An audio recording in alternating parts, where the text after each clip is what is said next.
Well, folks, on behalf of the Gandhian Forum for Peace and Justice, it gives me great pleasure to welcome you to today's event, which is our spring lecture. Today we have Doug Henwood, the editor and publisher of Left Business Observer, as our speaker. He'll be delivering a talk on the topic, Inequality and the Roots of the Economic Crisis. Now, before I introduce Doug Henwood in detail, I would like to say a few words about the forum. The Gandhian Forum for Peace and Justice was established in September 2008 thanks to a generous grant by Professor Ishwar Fadia of the WPU Math Department. Professor Fadia is with us. We thank him again. The forum also received additional support from the Office of the Provost of William Patterson University. It seeks to promote dialogue and education on some of the greatest challenges that confront the human race in the 21st century. These include resolving conflicts, eliminating war, and advancing the cause of social justice. We hope that we can make this campus a place where such conversations flourish, and also to make the campus a catalyst for encouraging engagement with these concerns in the wider community. The forum has sponsored and co-sponsored a lot of events over the years, and the current year is no exception. This talk is the 5th event that we've been associated with in the ongoing academic year. We began in the fall with an event commemorating the 10th anniversary of the 9/11 attacks, with a day of films and discussions reflecting on war and peace. Later in the fall, we partnered with the Asian Studies program to sponsor a talk by Professor Rajeshwari Sundararajan of New York University on the topic, Refusing Benevolence, Gandhi, Nehru, and the Ethics of Post-Colonial Relations. In the spring semester, we have co-sponsored a talk by the Race and Gender Project that was organized by the Race and Gender Project that brought Pauline Park, the gender rights activist, to campus. We have also assisted the Women's and Gender Studies Department, who brought Sherry Wolf to campus 2 weeks ago to speak on Occupy Wall Street, Lessons for the LGBT Movement. For today's talk, we would like to thank the College of Education, the Kutsakos College of Business, the Department of History and Political Science, the Departments of History and Political Science, the Cheng Library, and the Office of the Provost, who have assisted in various ways in putting this event together. I would also like to thank our executive board, participating students, supporting deans, and all of you who have contributed to make the Gandhian Forum a relevant institution in the life of WPU students. I especially thank the Provost's office for their continued help with our efforts. Now, it is my pleasure to introduce today's distinguished speaker. Doug Henwood edits Left Business Observer, a newsletter he founded in 1986. He is contributing editor to The Nation magazine and hosts a weekly radio program that is listened all over the world. He is the author of 2 books. One is called Wall Street, How It Works and For Whom, and the second is called After the New Economy, The Binge and the Hangover That Won't Go Away. Both of these books, I may add, are available in the Cheng Library, and I would encourage you to borrow them and read them. I have had the pleasure of listening to him for several years since I was a graduate student and then as a business school professor. Particularly as a business school professor, I remain obliged to him for refracting the ideas of political analysis and economic analysis through the unit of analysis of the firm, which he has done often.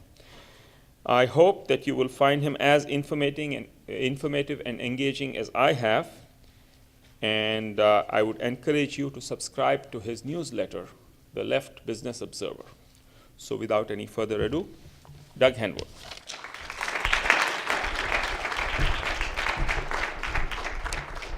Hello, thank you for that generous introduction, and thanks for the invitation to come here, and thanks to all of you for coming, especially those of you who moved up to the front rows. It wouldn't surprise too many people for me to say that the U.S. economy is something of a wreck.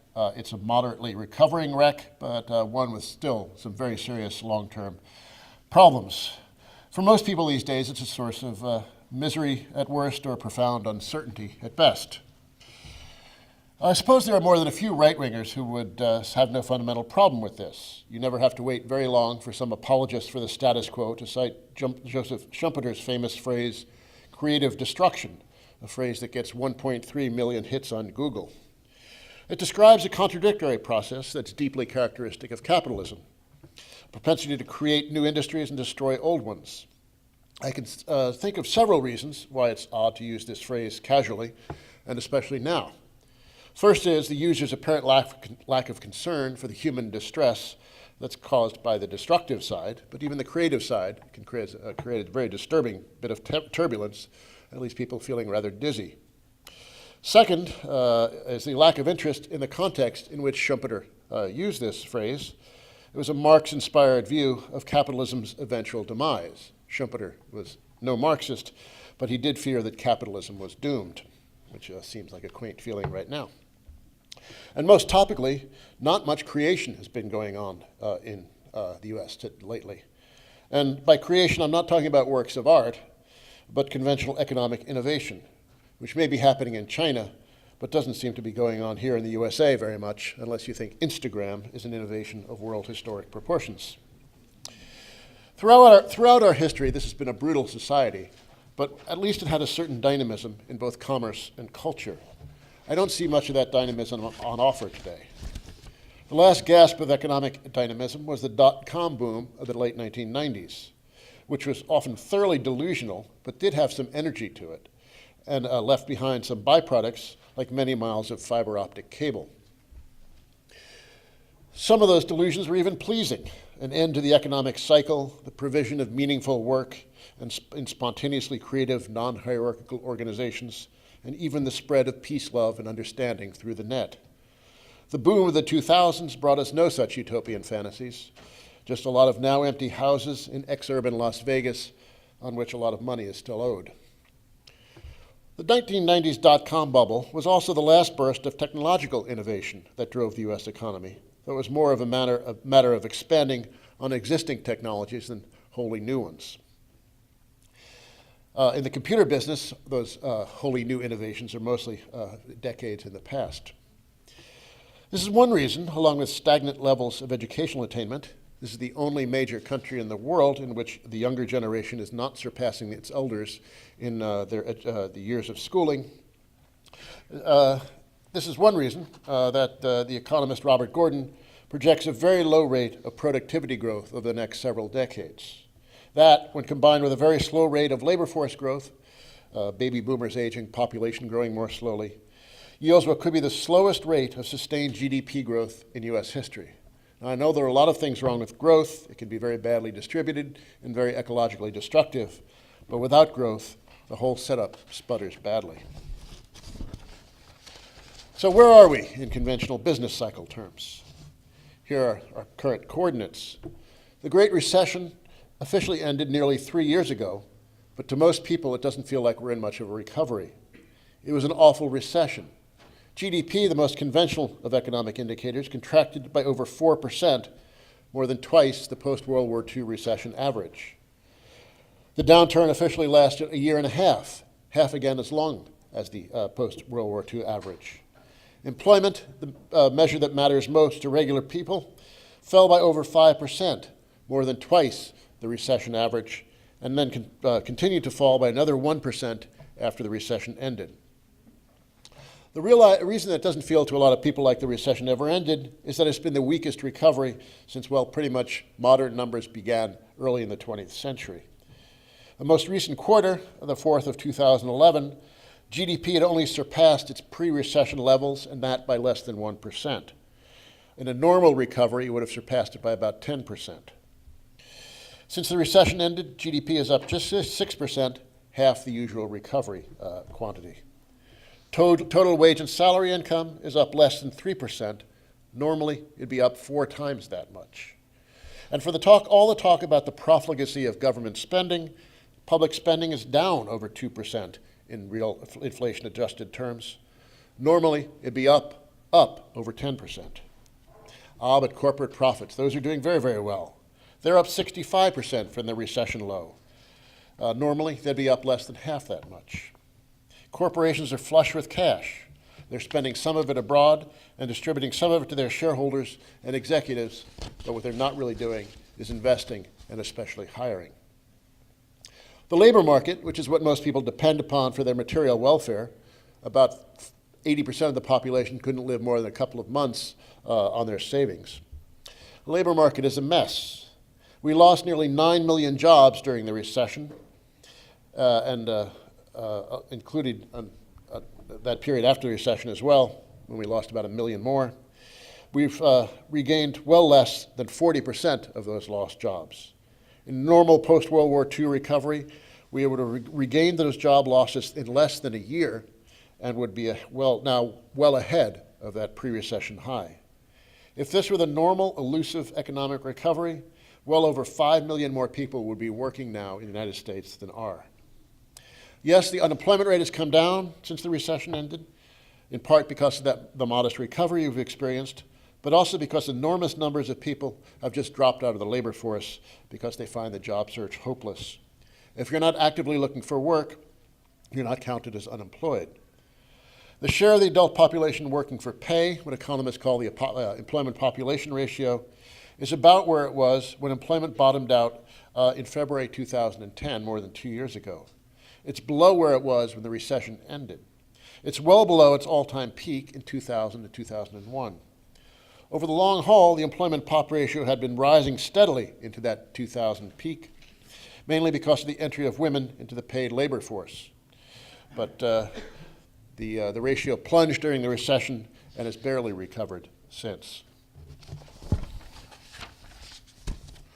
At the rate of job creation we've seen in recent months, it would take about 3 years to recover the jobs we've lost, not even allowing for population growth. For a couple of months at the beginning of the year, it looked like we saw an acceleration in job growth, but when we got the employment report for March last Friday, it was revealed that that had fallen back to the sluggish pace characteristic of the middle of last year. Sad to say, though, none of this is really a surprise. The economy and the job market are following the script of a post-financial crisis recession almost perfectly. IMF did a study several years ago of financial crises and their aftermath, and found that the recovery from those takes years and years and is very weak and grinding and painful and tentative. And this is following that script just about perfectly. But as they say on TV, that's not all. The 2002 to 2007 expansion was the weakest one in modern history. Jobs are created at a pace that was half the average post-World War II expansion. A combination of that tepid expansion, which itself was preceded by a long period of job market weakness, and the Great Recession, followed by a weak recovery, mean that employment today is barely above where it was 10 years ago. That's a stark departure from earlier American history. Since the Great Depression of the 1930s, we've never seen employment flat for over a decade, until now, that is. The worst previous reading over a period of 10 years was up 22%. If we'd matched that previous worst, not an average, but the previous worst, 26 million more people would be employed today. Back in the 90s, cheerleaders used to love to talk about the great American job machine, but that machine looks to have popped a gasket. So how do we get into this mess? We all know the story of the proximate causes of the economic crisis, a housing bubble enabled by not merely creative applications of credit, but credit packaged in unimaginably complex and obscure forms of derivatives, and the dispersion of responsibility that comes with securitization. There's a whole synergy of troublemaking here. Mortgage debt, after rising gently through the 80s and 90s, exploded after 2000. We know that lending standards during the bubble deteriorated to the point where about the only requirement for getting a loan was having a pulse, and I bet you could find even some exceptions to that rule. Down payments became optional. The habit of packaging mortgages into bonds and selling them to distant investors, unlike the old days when banks and thrifts kept them on their books for the full 30 years of their loan duration, that habit of securitization removed any incentive for the original lender to scrutinize the creditworthiness of borrowers and allowed trouble to proliferate around the world when things went bad. So we saw a town in Norway going bust because, little did it know, but it held some mortgages in Ohio that it thought were rated AAA, but lo and behold, it turned out not to be. All this stuff is true, but it's a mistake to look at only that part of the story. Today's crisis has a prehistory going back at least to the 1970s and the neoliberal prescription for fixing those problems. The problem of the 70s was something called stagflation. Stag is in stagnation, inflation as in inflation. The stag part is actually somewhat misleading. The expansion of the Carter years saw job growth 4 times as rapid as that of the George W. Bush years, and GDP growth half again as high. But the inflation part of the 1970s story was important. The consumer price index maxed out at a growth of nearly 15% in 1980, and for a brief period in early that year actually hit 18%. Inflations were common in U.S. history before, but those were during wartime, like around the Civil War and World War I. We never had any experience of chronic and rising inflation over the course of a decade. But inflation wasn't just about rising prices. It was also about sagging productivity, falling profitability, limp financial markets, and less quantifiably, a sense of a loss of discipline in the workplace and the erosion of American power in the world. Corporate profitability, which had peaked at about an 11% yearly return on invested capital in the mid-1960s, fell by 2/3 into the early 1980s. Stock and bond markets had close to their worst performances in about 200 years of American history. But it wasn't just these numerical indicators. The U.S. had lost the Vietnam War, oil and other commodity exporters were jacking up prices, and the Third World was in the UN demanding redistribution on a global scale. Though it's largely forgotten now, the American working class was restive and rebellious. Formal strikes were common, as they were in the 50s and 60s, but so were the wildcat kind. Later in the decade, we heard a lot about the blue-collar blues. Workers were smoking pot in the job and sabotaging the assembly line. And in 1978, the appropriately named country singer Johnny Paycheck scored a hit with "Take This Job and Shove It." Obviously, something had to give, and what gave was the working class, domestically and internationally as well. Paul Volcker came into office in October 1979 as chairman of the Federal Reserve, declaring that the American standard of living had to decline, and he made it happen by driving up interest rates towards 20% and creating the deepest recession since the 1930s. We beat that record, but it took almost 30 years to do it. To the one-sided class war on the monetary front, Reagan added the ammunition of firing the striking air traffic controllers. They were federal workers who were not supposed to strike. In the old days, it wasn't okay to fire strikers, but Reagan, by firing them and hiring permanent replacements, showed corporate America that it was okay to declare war on unions, break them, and just became the trend throughout the corporate America. Unions were broken left and right. Wages and social spending were squeezed, and the deregulatory agenda that began under Carter was intensified. Abroad, Latin America was thrown into a debt crisis, and a crisis for a while that threatened to take down the whole global banking system. But instead, the problem was solved. The problem of the Latin debt crisis was solved through the now familiar neoliberal agenda of privatization and opening up to cross-border trade and financial flows. Debtor countries are forced to dismantle their nationalist development regimes as a condition of new finance and open themselves up to foreign corporate and financial interests. A dress rehearsal for all this was the now forgotten, or now largely forgotten, New York City fiscal crisis of the mid-1970s. The city had been borrowing irresponsibly to pay its day-to-day bills, but its bankers had been lending irresponsibly to enable it as well, until one day they decided to stop the lending. The city was broke and unable to pay its debts. The solution to this crisis was to appoint a team of bankers led by merger artist and amateur political philosopher Felix Rohatyn, who prescribed austerity for the masses. Social spending was cut, city workers were laid off, services were savaged, and the political power of bankers was enhanced as the city was turned into a free fire zone for Wall Street and a playground for the international elite. In a classic 1975 op-ed in the New York Times, one L.D. Solomon, publisher of the journal New York Affairs, wrote that whether or not the promises of the 1960s could be rolled back without a violent social upheaval is being tested in New York City. If New York is able to offer reduced social services without civil disorder, it will prove that it can be done in the most difficult environment in the nation. That's the end of the quote from Solomon. Thankfully, he concluded, though, the poor have a great capacity for hardship. This experiment was a success and was repeated many times in subsequent years. It's a template, actually, for what's going on in Greece now. The program imposed by Volcker and Reagan was very successful. Internationally, the Latin and other debtor countries were brought into the global flow of goods and money. Domestically, the recession scared the hell out of the working class. People were glad to have a job, and no one would dream of telling anyone to shove it. Business became essentially free to do whatever it wanted to. Profitability recovered strongly, rising throughout the 80s and 90s, not quite back to their 1966 peaks, but to more than twice the trough of 15 years earlier.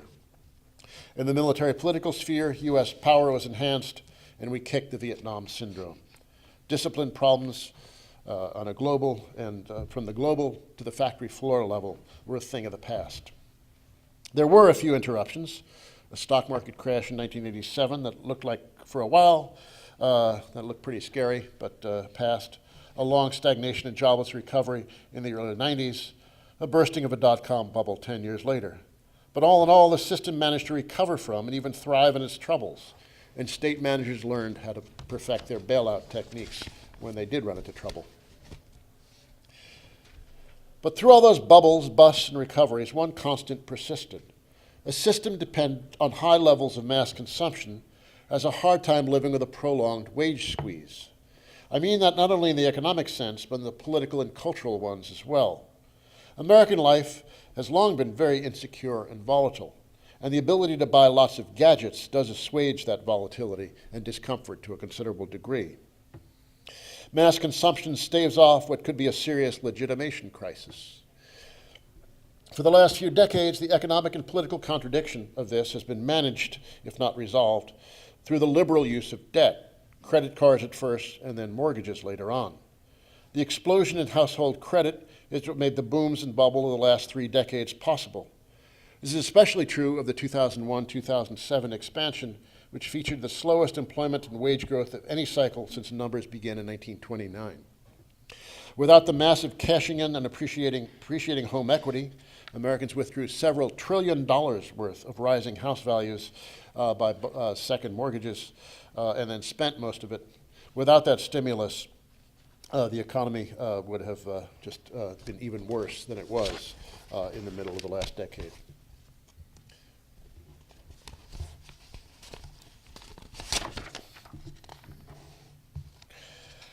Now, along with this increase in debt came a massive increase in inequality, as we know.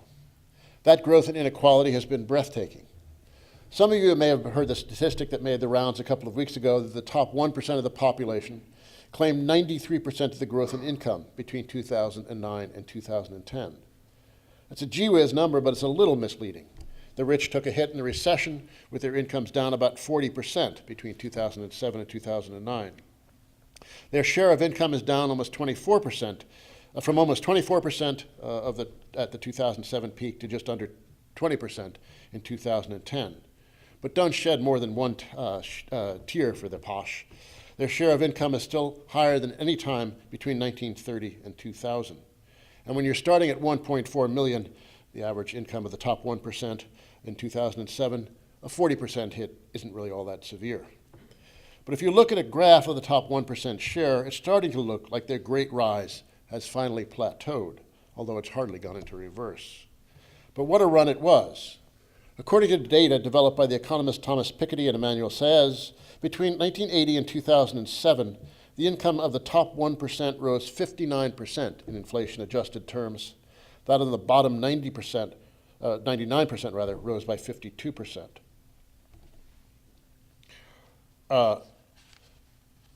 The top 1% increased their share, claiming 10% of total income growth over the period. But the growth rates, sorry, I'm misreading myself here.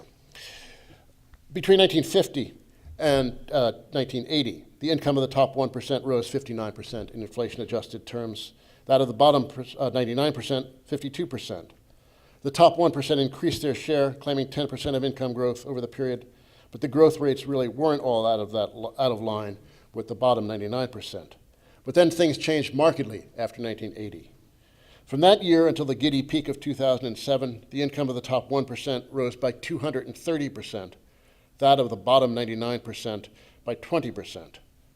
less than a tenth as much. Some of the 99%'s gain was flattered by the growth of the 90 to 99 range. The income of the bottom 99% was up less than 10%.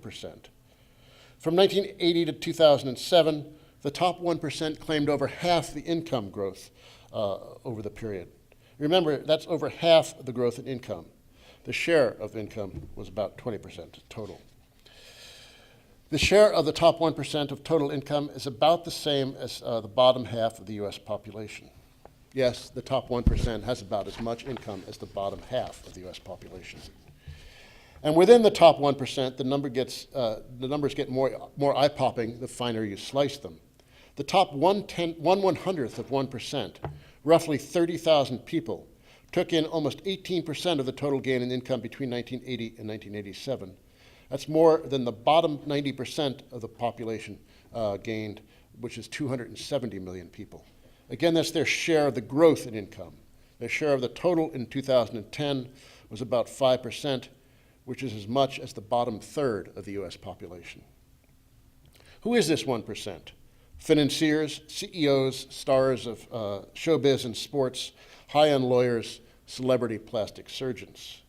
They overwhelmingly live in just a handful of counties, about 15, James Galbraith reports in his new book, Inequality and Instability. Take away 5 counties, just 5 counties in this country, 3 around the Silicon Valley in California, the one containing Seattle and Manhattan, and the rise of the 1% is virtually invisible in the rest of the country. So really, the vast bulk of economic growth over the last 2.5 to 3 decades has gone to a very small number of people confined in very few geographic regions. But here's what happened with personal debt over the same period. The ratio of household debt to after-tax income rose somewhat during the 1950s with the post-World War II suburbanization boom financed by lots of low-interest 30-year mortgages. But personal debt stabilized after that that burst and rose only slightly between the early 60s and 1980. But after 1980, it took off, with debt-income ratios roughly doubling over the period. The rate of increase really accelerated between 2000 and 2007. Mass incomes are stagnating, but the rich were happy to help out by lending their spare change to those below them on the economic ladder, which ultimately made them only richer. Lest you think this analysis, tying debt growth to increased inequality, is just a fevered product of a radical mind, let me assure you that it recently got some support from a very orthodox corner, the International Monetary Fund. A bit over a year ago, the IMF, normally thought of as a bastion of economic orthodoxy, published a working paper with a provocative title, by the IMF standards, Inequality, Leverage, and Crises. In the paper, IMF economists Michael Kumhoff and Romain Rancière showed that poor and middle-income households borrowed aggressively to maintain or expand their standard of living, while wages and employment were growing only weakly. At the same time, rich households had much more money than they knew what to do with, so they sought profitable opportunities to lend all that spare cash to those below them on the income ladder. Kumhoff and Rancière drew parallels between that recent period and the 1920s. In both periods, they show, the share of income claimed by the top 5% rose dramatically and by similar magnitudes. And during the 1920s and the recent period, roughly the last 25 years, the ratio of household debt to underlying incomes doubled. At the same time, the financial sector grew enormously. A major reason for this growth is the arrangement of all that borrowing and lending between what the IMF economists call the capital owning class, the top 5%, and the bottom 95%, the workers. Those terms, although they sound rather radical, are actually those of the IMF economists, not mine. We don't have the same sort of detailed statistics covering the 1920s, but the broad outline is very similar. Polarization offset by increased borrowing, followed by major financial crises. In their analysis, Kumhoff and Rancière follow the argument of the IMF's former top economists, Roger and Rajan, who said, growing inequality has resulted in political pressure not to reverse that inequality, but instead to encourage easy credit to keep demand and job creation robust, despite stagnating incomes. So the economists ask, what could be done in the face of this problem? Kumhoff and Rancière quite plausibly say there are only 2 ways of dealing with this present pickle. On the one hand, we can have an orderly debt reduction, a policy of slow and careful write-offs and debt forgiveness, instead of massive default leading to financial crisis. We've already had some of this, a bit of financial crisis, a bit of write-off, and we've made something of a dent in household debt levels, but the result has been a rather glum economy.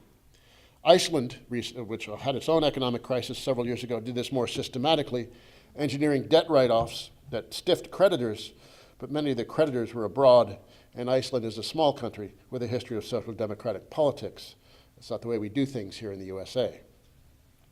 A second possibility is, of course, as Kumhoff and Rancière put it, a restoration of workers' earnings, for example, by strengthening collective bargaining rights. It's not every day that you hear the IMF economists call for stronger unions, but there you have it.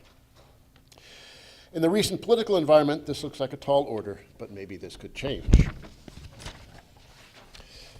Kumhoff and Rancière acknowledge that the political obstacles to the wage-raising strategy are substantial, but as they carefully put it, the difficulties of doing so must be weighed against the potentially disastrous consequences of further deep financial and real crises if current trends continue.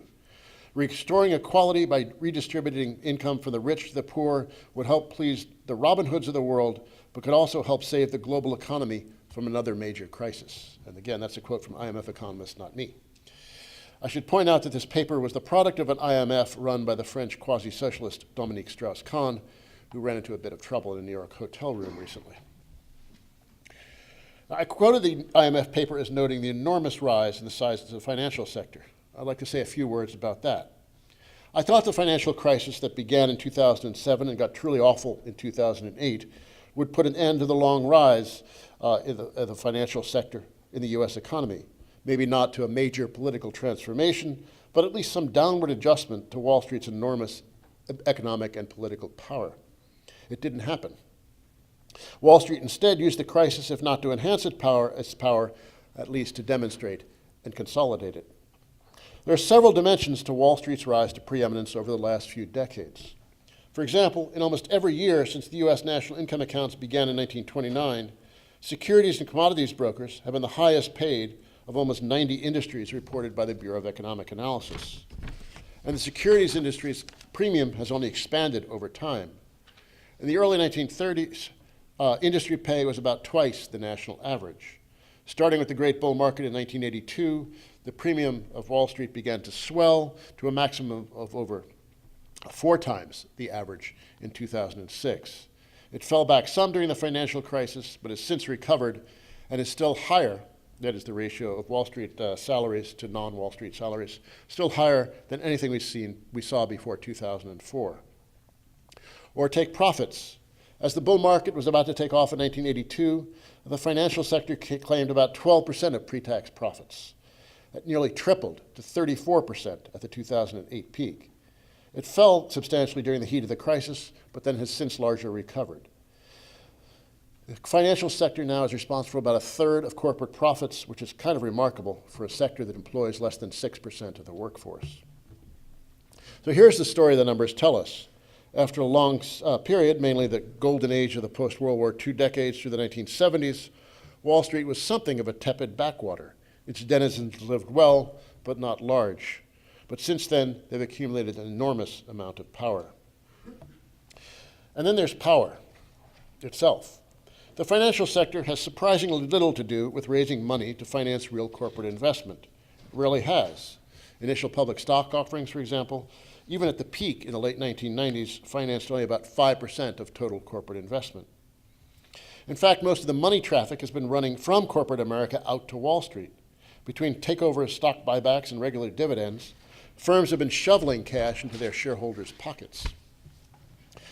Lately, nearly 3/4 of corporate profits go not back into the underlying business, but out to the shareholders, which is kind of the reverse of what the popular understanding of what the stock market is all about is.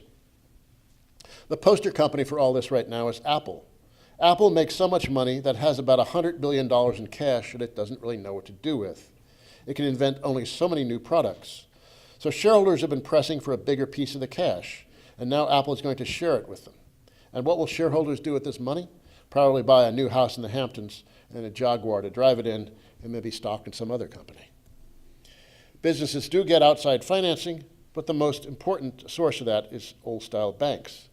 So what exactly does Wall Street do for all this money?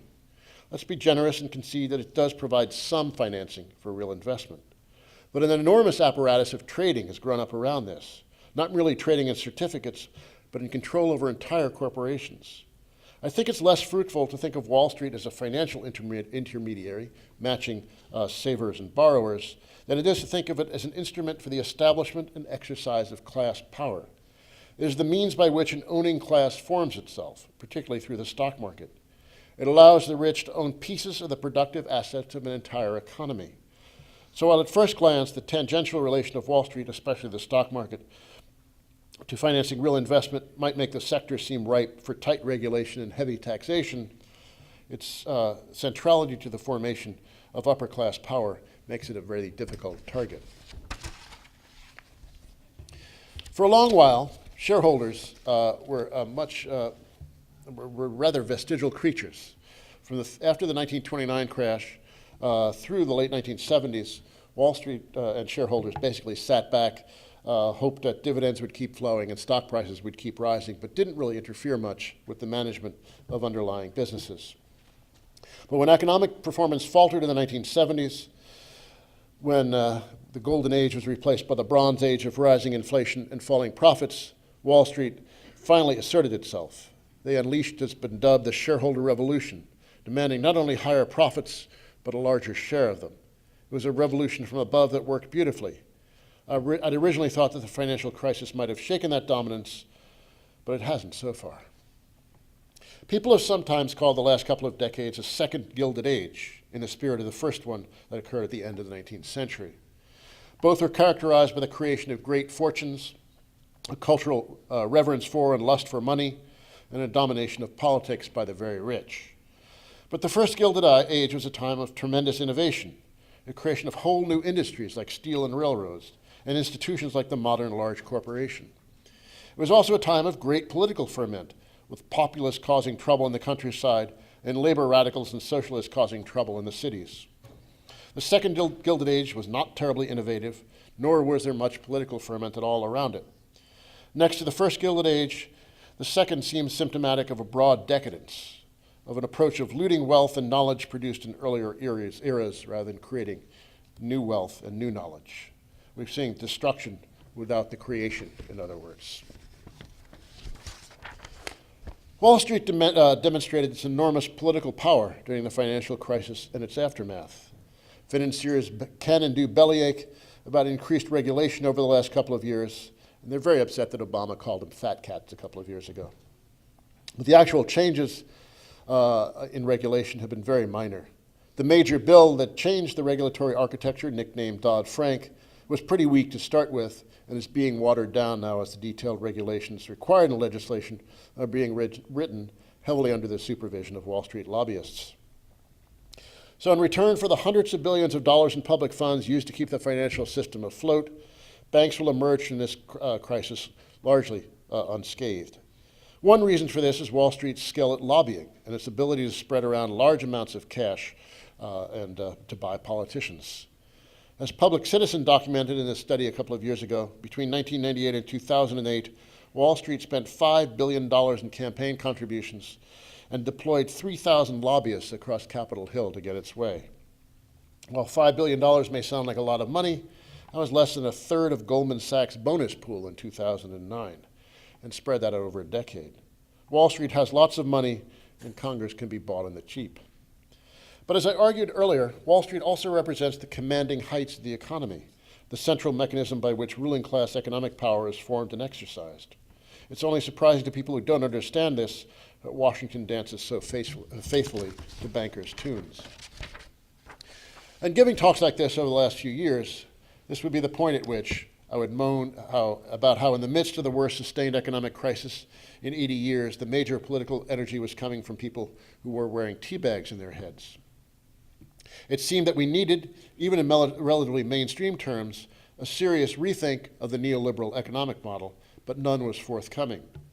I would lament the lack of interest in doing anything serious about our economic situation, except embracing various doses of austerity, which would only make things worse, as we're seeing in the periphery of Europe now, where austerity is leading to deeper recessions and not recoveries.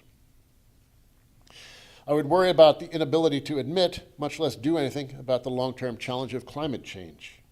Then I'd move on to expressing a wish that I could detach myself from the consequences of all this and find it amusing in the manner of H.L. Mencken. But I couldn't do that, and now that I've got a 6-year-old kid who's growing up in this nut house, I've come to take it all more seriously, or personally. But this political environment has really changed somewhat in the last few months, thanks to a small band of people who moved into a private park near Wall Street last September 17th. Political discourse and activism have taken on the most hopeful turn that I can remember in a long time. I had been worried that the movement might have died over the winter, although it survived in pockets like the education activism that has been vigorously challenging Michael Bloomberg's control of New York City public schools, for example. But lately, the Occupy movement has been looking like it's coming back in New York. They're planning for some sort of grandly named general strike on May 1st. It takes some nerve to call for a general strike, and I'm worried that the political environment just isn't ready for one, if it ever might be. But I'm going to bracket all these worries right now and admit that I feel more than a shred of hope that things are turning in a seriously better direction for the first time in several decades, finally. Thanks.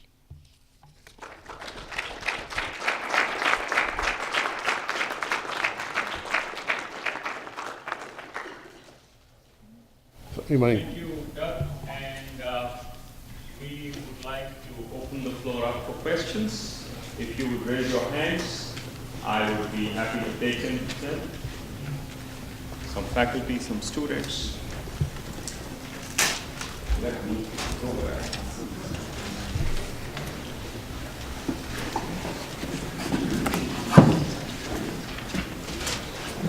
Yes, Doug. Thank you for that talk. It was very informative. It's not my discipline, so I thought it helped me a lot to think about the current crisis. But I'm just wondering if you ended on too overtly optimistic a note, because it seems you have a lot riding on the Occupy Wall Street movement. It seems to it seems to have clouded a lot, and so how do you, what's behind the optimism there? A desperate experiment, perhaps. My normal temperament is rather pessimistic, and that shook a bit, 6 months ago, and I'm just hoping that maybe something is going on. No, I can certainly understand your skepticism, and I feel it from time to time. But what if I were to be more rational about it than just blindly, instinctively hopeful, I would say that it does seem like something has changed in the political discourse. There's been, I've been nattering on about inequality and polarization and debt and all this financial irresponsibility and Wall Street and corporate power and all this stuff for 25 years, and nobody cared. Suddenly, these sorts of issues seem to be front and center in political thinking. And it's been quite amazing just the way the whole 99.1% meme has really entered mainstream discourse. The New York Times doesn't even have to define what it means anymore. So it's reached the point that it's just common knowledge what it means. Newt Gingrich did that video, the anti-Mitt Romney video a couple of months ago, which was all about what a Wall Street parasite Mitt Romney was. Newt's own pollster said on Fox News, which I watch from time to time for entertainment, said, "Oh, this is the wrong time for Mitt. He's the candidate of the 1%." I don't know what percent Newt Gingrich is the candidate of, but the fact that she thought that she had to frame it that way said to me that something had changed. Matthew Dowd, who was one of Bush's speechwriters, once said that if you're arguing against us but using our language, we're winning. And that's the feeling I get, that something has shifted in the fact that the language has changed, the discourse has changed, all this framing has really changed. And I think a lot of the presidential campaign is going to turn on these issues. I don't know that anything productive is going to come out of it, but it's certainly something has shifted in the discourse at least.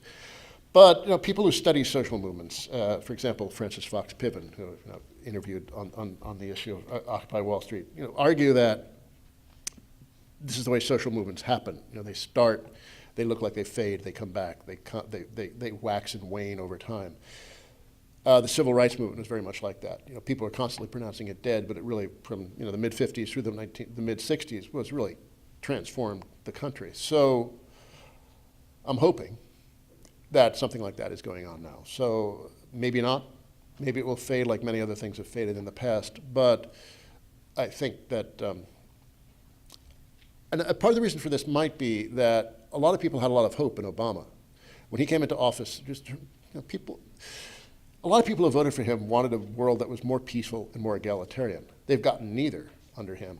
So I think there's a way in which that disillusionment can be kind of productive. You know, people say, oh no, it's not the candidate, we need to do something else. There's something wrong with this system. There's something fundamentally broken here. That was Gary Will's explanation of how the 1960s happened, that during the 50s, people said it's all Eisenhower, if we can just get our guy in here, you know, everything will be different. They got JFK in, everything still kind of sucked. So that's when the 60s really exploded because of that. So I was hoping that there'd be some kind of, perhaps some repetition of that mechanism. So the combination of that, this change in the discourse, the fact that people really feel they have to address these kinds of issues even if they're not prepared to do much about them, and the really long-term nature of social movements, these things all give me hope. On the other hand, you know, I know this is a society which is very fragmented, very depoliticized, very much given towards individual approaches to problems. You know, I can make a long list of why we don't have, and also a society that's very much accustomed to violent repression. The police reaction to the various Occupy movements around the country has just been bonkers in its severity. Engels said of the crackdown in Paris in 1871, the insane cruelties of revenge that the bourgeoisie is capable of. And you know, you can see that right now, these insane cruelties of pepper spraying people sitting on the sidewalk or breaking heads the way they did in New York.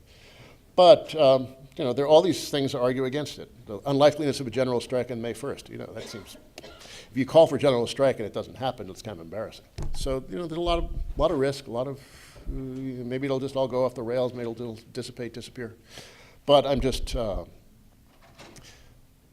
the first time in my life, perhaps, erring on the side of excessive optimism. I'll give it a try. Okay, thank you. So, other questions, folks?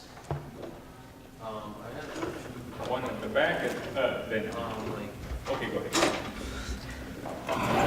what do you think about like the way the country's headed? Like, are you like optimistic? Like,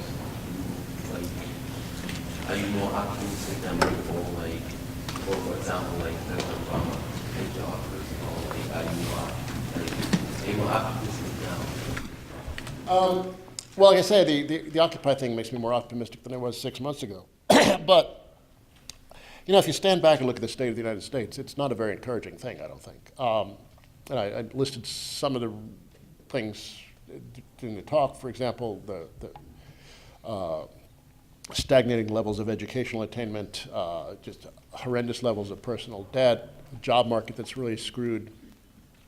If you look at the Bureau of Labor Statistics projections for job growth over the next decade, it's mostly in, you know, we have some small number of jobs at the very high end, but it's mostly in things that require a high school education or less and just a bunch of on-the-job, minimal amounts of on-the-job training.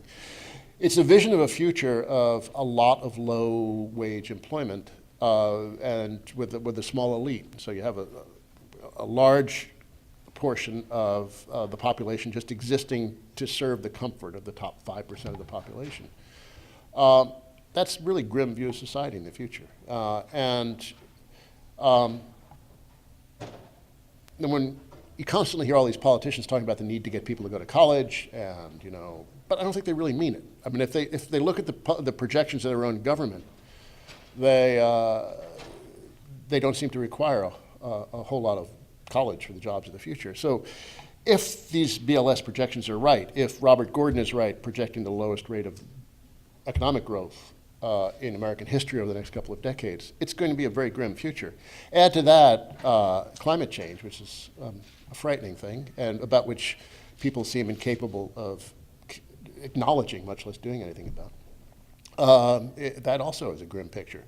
The level of political discourse in this country most of the time is just depressingly low.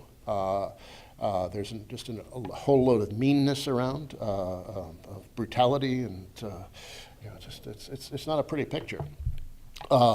Anti-immigrant feelings, which are very distressing. This has long been a pretty bigoted country in many ways, but on the other hand, we've also had a history of welcoming immigrants more than many others did, and that's not looking so good right now either. So there's a lot of things to be worried about over the long term, a lot of things not to be optimistic about. I'm just hoping that the social movement might push things in a better direction. But and then the final thing is, I think the American elite. I sort of touched on this in the talk, but I would talk a little more about it. The upper classes in this country seem to be utterly decadent and just wanting to make as much as they can as quickly as possible, driven entirely by money. If you look, for example, at the ruling class, the elite that planned things in the 30s and 40s and in the 50s, the days when really the United States was coming to world dominance, they were certainly not my kind of people who didn't have my version of society in mind, but they were capable of thinking in the long term and designing things of considerable sophistication, and not necessarily think about how to make the most money in the shortest possible time. I don't think we have anything like that today. We have an elite that really just wants to make as much money as quickly as possible and hang the consequences, and that's a bad thing too. As I said, the Gilded Age of the late 19th century, you had a very active, rebellious population that kept the upper classes in their toes. From the 30s through the 70s, we had rivalry with the Soviet Union. There's a lot of fear of domestic rebellion. It also kept the upper classes on their toes. But now they've had it very easy. They've had no challenges coming from below. No challenges coming from outside to speak of, and all they do is count their money. So you have that kind of the combination of mass popular detachment and resignation and elite decadence and corruption, and that's it looks like a society in decline. So it's hard to be very optimistic about that sort of thing. Yes. How do you think it took so long for Americans to start a social movement when the economic crisis has been brewing for about 30 years? In other countries, they start earlier. Why did we wait 30, 35 years? Well, that's a very big question. Economic crises aren't necessarily good for social movements. Certainly the Depression in the 1930s gave rise to one, but the problems of the 1970s did not. And sometimes they can encourage moves to the right. People just worry about their own personal interest and don't really care about the larger good. Americans in particular have been schooled to be deeply individualistic and self-reliant, that if something is wrong, you just need a better resume or better networking skills or something like that. It's not really a matter for political agitation. We've had long periods of restrictive election laws, make it hard to organize third parties. The whole the domination of money in politics has only gotten bigger and bigger. So I think a combination of this culture of individualism, which leads to a culture of detachment and resignation, with all these constraints on politics on a larger level, money, the electoral laws, all those sorts of things, lead to a real sense of powerlessness and pointlessness. And like most people think, what can I do?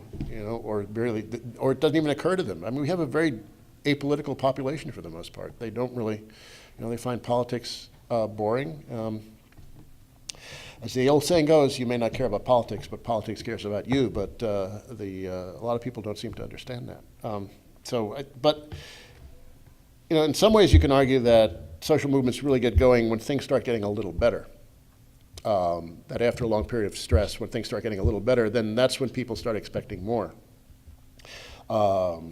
So I don't know, maybe that's what's, it took a little bit of recovery after the economic crisis for people to get a little more active. I don't know, but it's the paradox of this, watching the long decline in the living standards of the American masses, having to work harder for less, combined with the political quiescence that came along with that, it's really remarkable. You think people would have fought back, but they haven't really. And then add to that the fact, the way police departments crack heads if you go out there and even do a peaceful protest. I think people are a little scared sometimes to go out there. Sure. Yes, please. I have a two-part question. With all this bad news you've been talking about, what can the democratic process or the remnants of the democratic process actually do to fix this financial inequality and general inequality? And secondly, with all the political rhetoric this year, how much power does the president actually have in job creation? The president doesn't have much power directly to create jobs. You need Congress to appropriate money to do that, which turns to the first part of your question, which is what can we do realistically?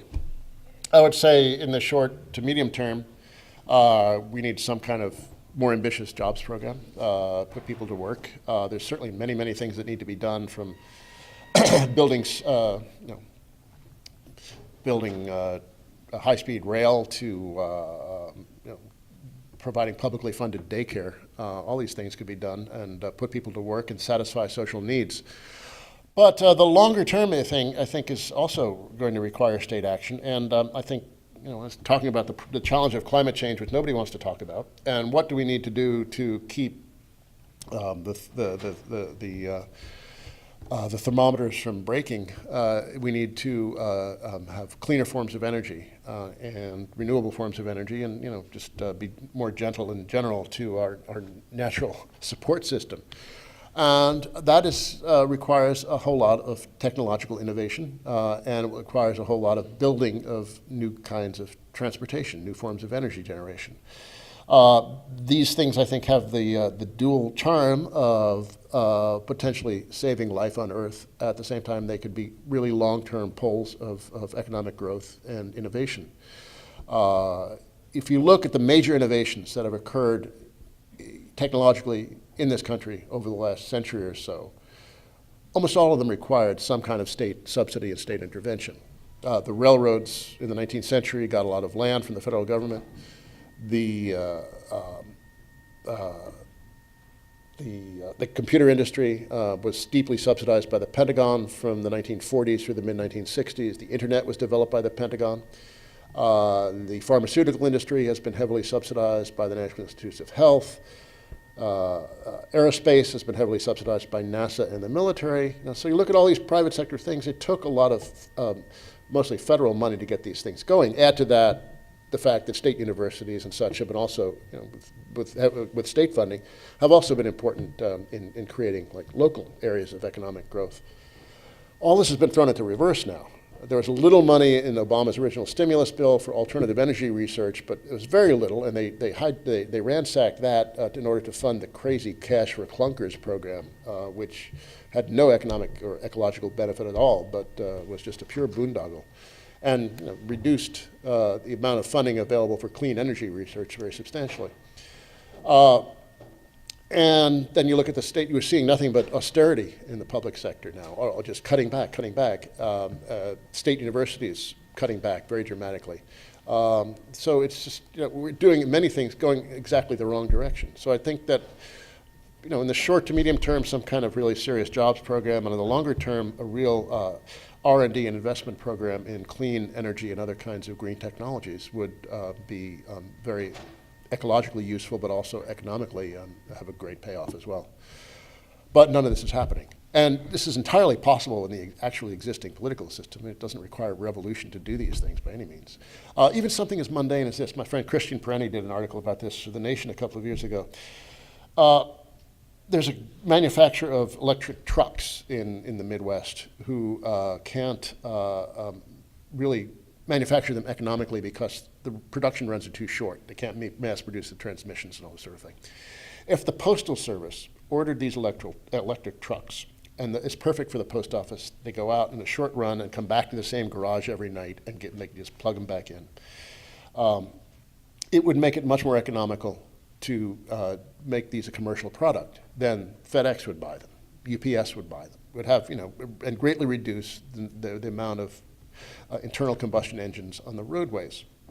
But the federal government isn't really doing this. All the federal government would have to do is change its procurement practices to encourage this, but they're not even doing that. So this is extremely mundane, almost to the point of boredom. But it actually, it actually could make a very serious difference. But we're not doing it. So, other questions? Yes. So, what role do you feel that the media plays in suppressing all these changes? The media are most interested in, Pierre Bourdieu wrote this little book on television, came out about 10 years ago. And his argument, among other things, was that the media are interested only in, advertising-supported media, are interested only in sensational stuff that really doesn't make people think twice. If you have to think twice about something, that interrupts the flow of things, and then that's not a good environment for advertisers. So we can talk all about, as well as like the interests of the media and their connection to the power elite and that sort of thing, but there's also just that nature of the structure of media. They want something that doesn't make people stop and think about anything, because that interferes with the sales effort. And then add to that the fact that the big media companies are themselves giant corporations. They are part of the whole power structure. They don't want to rock any boats. They are, the owners of the boats. They don't want to rock them. And individual journalists, producers see that the way to get promoted is not to do anything that causes trouble. So you just, they like stuff that's sensational. I mean, I enjoy the fact that Kanye West is going out with Kim Kardashian as much as the next guy. But, that's really not the most important piece of news one could learn in the course of a day. But that's the kind of thing that advertiser-supported media love. It doesn't disturb the status quo. It has a superficial novelty to it. Say, oh my God, that's really exciting. But it's not really new. So anything that's really new would be very disturbing to the advertising model, and would be very disturbing to the publishers of newspapers and the owners of TV networks go to the same clubs and own the same kinds of stock as the owners of Goldman Sachs and IBM. I mean, they're in a different line of business, but they have very similar interests. So you have this combination of the material interests of the ownership, plus the kind of content that advertising-supported media like, and it's really perfectly designed to sustain the status quo. Then you have exceptions like Fox News, which loves to get really sensational, but from the right-wing point of view, it's not anything that's going to disturb the social hierarchy in any major way. They're mostly talking to the converted anyway. I mean, they're not changing many minds on Fox, but it is.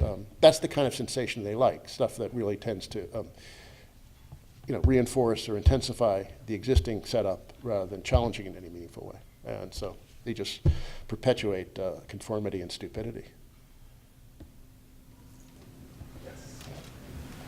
You mentioned earlier the unemployment rate. I was just wondering if the people who fell out of the labor market due to structural unemployment or any type of unemployment, maybe they're discouraged to find a job.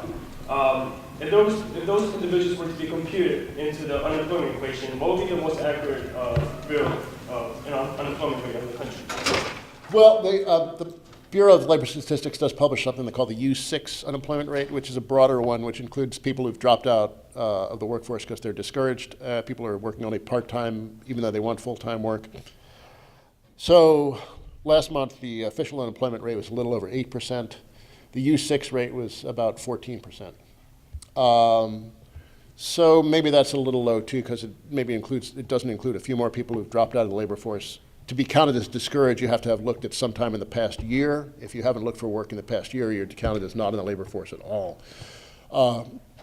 So I would say that the real unemployment rate, if you wanted to come up with something, would be in the order of somewhere between 15, 17%, something like that. Generally, multiply the official rate by 2, and that, at any point, that'll give you a good idea of what the neighborhood is. Yeah. So we talk about socialism, right? Like, for example, like in Europe, right? They have socialist bonds, and right now they go through like a really hard time. So is that, like, if you're trying to like sometimes I try to argue that socialist laws are the only way to help the country. Well, people bring up Europe or like countries like Spain and China like that, unemployment rate of 20% or something like that. Yeah. So that makes it difficult to argue that socialist laws are out of society or something like that. Well, the countries in Europe that are, he wondered about socialism, with the whenever you think of anything or mention the word socialism or anything like it, people will always bring up the European crisis and say these countries are in deep trouble, whether because of or despite their socialist policies. I would say one thing, first of all, that the countries in Europe are mostly capitalist. They have social democratic institutions, which means a more generous welfare state than ours. But the corporations are still privately owned, and the financial markets are still very important and all sorts of things. So they are basically capitalists. They just have a more generous welfare state, and several other things might make it different. But it's not socialist in a dramatically different way from the capitalist mode of production. But I would say that the most important answer to that is that the countries that are in trouble really have some of the lower wages and the lowest amount of social benefits in Europe. If you go to the classic social democracies of Northern Europe, the Scandinavian countries in particular, but also even the Netherlands, which is not quite Scandinavian, but certainly more than others, their economy is actually pretty solid. And the German economy is still pretty solid too. And they don't have a welfare state as generous as the Scandinavian one, but it's still more generous than ours. And they're not in very serious trouble. France, not doing great, but not in crisis by any means. Greece had very little in the way of a welfare state. Ireland had very little in the way of a welfare state. In fact, Ireland has been a playground for foreign investment for the last 20, 30 years. So the whole nature of Irish economic development policy has been to let corporations in, charge them no taxes, so that they could be inside the EU and then export to the main continent of Europe from this Irish base. But these Irish operations of the multinationals did nothing else. They didn't buy anything locally. They didn't do any R&D locally. So these things didn't set down any roots at all. So when Ireland hit a wall, some of these guys just left town, and Ireland has nothing to show for it. So, but it's not because Ireland was very generous. The wages are not particularly high. The welfare state is virtually non-existent. Ireland has no history of a serious social democratic party at all, really. The Labour Party is pretty weak and pretty conservative. So yeah, the countries that are in trouble are among the least social democratic of all the ones in Europe. And the most social democratic ones are actually among the healthiest in Europe. So there's no relation at all between those two things. Or if anything, the relation is the opposite of what people are claiming. Any final question? Yes. Is what happens in November in terms of the election going to have any impact on what you see as the economic trends for the medium term? Well, I think just in purely conventional terms, a Republican presidency would be probably worse than a Democratic presidency, but of course much depends upon what happens in Congress.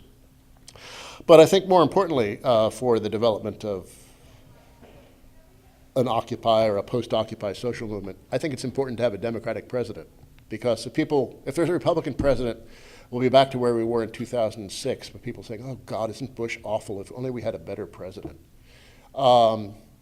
If Romney were to be president, it would be, hearing the same thing, oh my God, what a Republican, this private equity guy, Republican with slick back hair, straps his dog to the roof, if we could just get a better president, everything would be a lot better. People will forget how they felt in 2006, how they were disappointed 4 years later when Obama turned out not to be so great. So I think just for the sake of keeping that productive disappointment alive, I think we'd be better off having Obama reelected, just for that reason, because it's more likely that people would focus on the system with a capital S than they would on the particular personnel or the party. Nothing more substantive?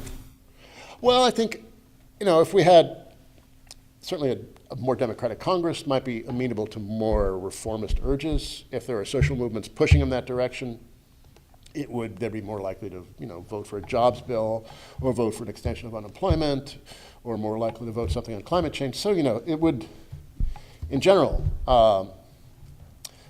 probably push things slightly in a better direction. But, the Democratic Party really is very loyal to Fortune 500 and Wall Street, too. So, they're not by any means the popular party. They have this dual nature. At one point, they are fundamentally have to obey their paymasters, who are Wall Street, the Fortune 500, and the usual corporate elite.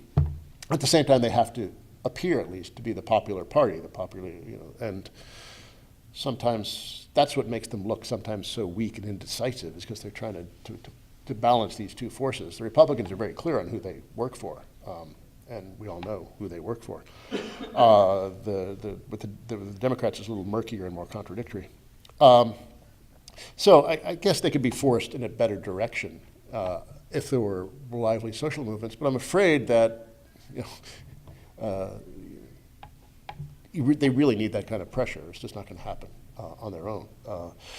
You look back, Obama had large congressional majorities the first 2 years he was in office, and he didn't really do very much with those. He got the stimulus bill through, which was certainly better, substantially better than nothing. But other than that, he never really pressed for labor. He never really pressed to raise the minimum wage. He didn't, press the cap and trade climate bill was very weak, and he didn't really try very hard on that. You go back to the Clinton years too. Even during when the Democrats held both houses of Congress, they didn't hold even a single hearing on raising the minimum wage in the early Clinton years. They left to their own devices. They're not going to do very much. Well, thank you very much, Doug. Thank you.